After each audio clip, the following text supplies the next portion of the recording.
आज वहां 500 से ज्यादा हत्याएं हो गई पश्चिम बंगाल के अंदर में। उसे तो मणिपुर से भी ज्यादा हिंसक बना दिया। 5-5 साल तक जलता रहता है पश्चिम बंगाल, और ममता दीदी की जबान नहीं खुलती वहां पर, और इसकी एक संवेदना नहीं आती। एक महिला मुख्यमंत्री है, अरे तो महिला मुख्यमंत्री में कभी संवेदना भी तो दिखे, ममता भी तो दिखे वहां पश्चिम बंगाल की जनता के लिए। लेकिन कोई ममता नहीं है, केवल हिंसा, केवल हिंसा, महिलाओं के साथ बलात्कार। अरे छोड़ के भाग गई वहां से महिला जनप्रतिनिधि, चुनाव में झारखंड में जाकर शरण लेना पड़ा उन लोग को, अपने बच्चों परिवार के साथ में, जिसका संज्ञान हाई कोर्ट ने लिया, मानवाधिकार समिति ने लिया, और क्या क्या नहीं कहा उसमें महिलाओं के ऊपर जिस तरह अत्याचार हुआ है। लेकिन आज तक बोलती बंद है। जब भी आएगा हम लड़ेगा, अरे किससे लड़ेगा? उनसे अपराधियों से तो लड़ो, अपने अपराध से तो लड़ो, हिंसा से तो लड़ो, जो आपके नाक के नीचे होता है और प्रशासन के संरक्षण पर होता है पश्चिम बंगाल में। लेकिन उसमें कोई विपक्ष नहीं बोलेगा। अधीर रंजन चौधरी बोलते बोलते थक जाएंगे। कांग्रेस जो है उनका कॉग्निजेंस भी नहीं लेती, वो इनके प्रतिपक्ष के नेता है, उनकी कोई कीमत ही नहीं है कांग्रेस के अंदर में। अभी आप देखिए इसी पंचायत चुनाव में दीपक जी, अधीर रंजन चौधरी कितनी बार बोले, कितना बयान दिया उन्होंने। वो मैं ये कहता हूं वो भी हाई कोर्ट गए थे, लेकिन ऊपर जो है इलू उलू हो रहा है कांग्रेस और ममता बनर्जी का, वहां इनके कांग्रेस के कार्यकर्ता मर रहे हैं, लेकिन इनको दर्द ही नहीं है अपने कार्यकर्ता के मरने का दर्द नहीं है। अरे राजनीति तो है ना, नीचे गिरेंगे आपके नेता अधीर रंजन चौधरी लोकसभा के नेता हैं, वो ममता के खिलाफ बड़े मुखर बोलते हैं। लेकिन चूंकि आपका अब देखिए इंडिया बना लिया आप लोगों ने मिलकर टीएमसी के साथ, तो मैं आपसे जानना चाहता हूं, क्या आपको ये नहीं लगती कि भाई कलकत्ता में झगड़ा, दिल्ली में प्यार, बेंगलोर में प्यार, मुंबई में प्यार, ये क्या है? दीपक जी देखिए, कई बार लगता है मुझे कि जब देश बेबसी में होता है तो प्रधानमंत्री जी बोलें, मगर वो मौन रहकर अपना हित साध लेते हैं, और फिर जब बोलते हैं ना तो ऐसा लगता है कि उनका बोलना इतना निष्ठुर और निर्लज्जता से भरा है कि उनका मौन ही उनकी मुखरता से अच्छा लगने लगता है। और यही हाल सारे भारतीय जनता पार्टी के प्रवक्ताओं का है।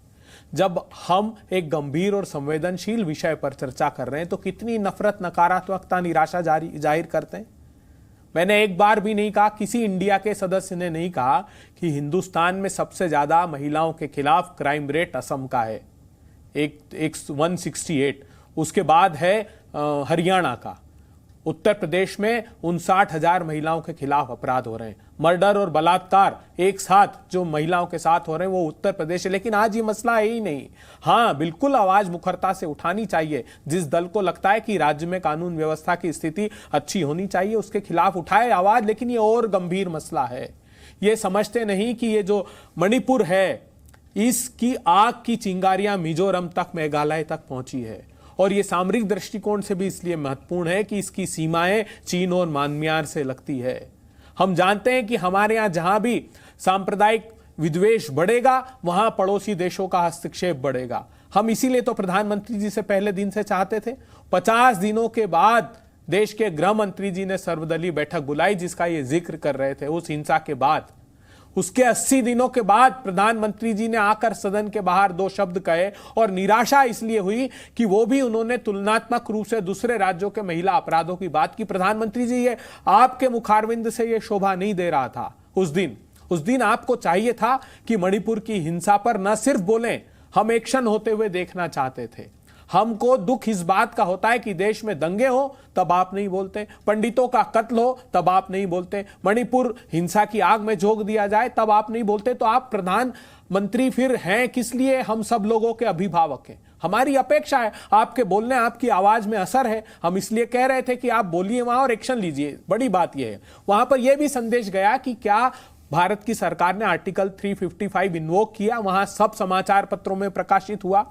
फिर बताया गया कि उसका नोटिफिकेशन नहीं है। आर्टिकल 355 ये है कि अगर कुछ असामान्य परिस्थितियां किसी राज्य में होती है, आंतरिक और बाह्य सुरक्षा की, तो सीधा हस्तक्षेप केंद्र की सरकार करती है। तो सदन में आकर प्रधानमंत्री जी को बताना चाहिए कि क्या आर्टिकल 355 हमने इन्वोक किया या नहीं किया, क्या समाधान है। सामूहिक रूप से सब बैठेंगे। यह अविश्वास का प्रस्ताव सरकार गिराने के लिए नहीं है। दीपक जी, सरकार गिराने की संख्या भी प्रतिपक्ष के पास नहीं है, लेकिन संविधान निर्माताओं ने इस बात का प्रावधान किया था कि 50 सदस्य अगर हस्ताक्षर करके देंगे तो अविश्वास का प्रस्ताव लाया जाएगा। यह अविश्वास का प्रस्ताव सिर्फ इसलिए है कि प्रधानमंत्री जी 267 और 184 लोकसभा और राज्यसभा में इन रूल्स के संदर्भित विषय पर संज्ञान लेने को तैयार नहीं है। तो अविश्वास का प्रस्ताव है मणिपुर का मनोबल बढ़ाने के लिए, ताकि हमारे सबके प्रधानमंत्री जी बोले, कुछ समाधान दें। अगर सत्ता से हम समाधान की अपेक्षा नहीं करेंगे तो फिर किससे करेंगे? और अगर हम सब लोग मिलकर आवाज उठाते हैं इंडिया के लोग, तो प्रधानमंत्री जी उसकी तुलना किससे करते हैं?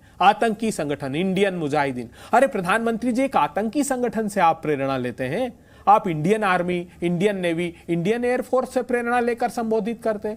आप संबोधित करते क्योंकि आपको पता है कि इस विचारधारा के लोग आजादी के पहले भी इंडिया के खिलाफ थे और आजादी के बाद भी इंडिया के खिलाफ हैं। आजादी के पहले इंडिया के खिलाफ इसलिए थे कि जिस क्विट इंडिया मूवमेंट का आपने जिक्र किया राजस्थान में, उस भारत छोड़ो के आंदोलन को कुचलने के लिए श्यामा प्रसाद मुखर्जी ने बंगाल की असेंबली में एक प्रस्ताव पारित करके बर्तानिया के गवर्नर को दिया था। और किसके साथ?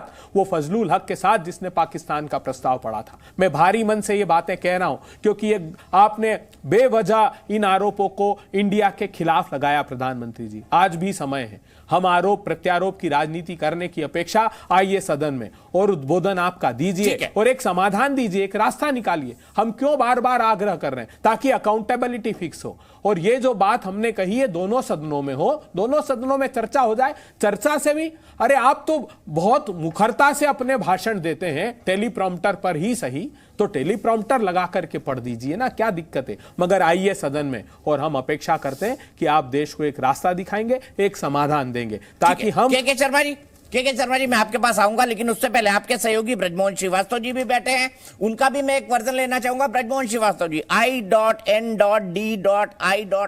इंडिया, क्या इसको इंडिया कहना चाहिए आपको लगता है?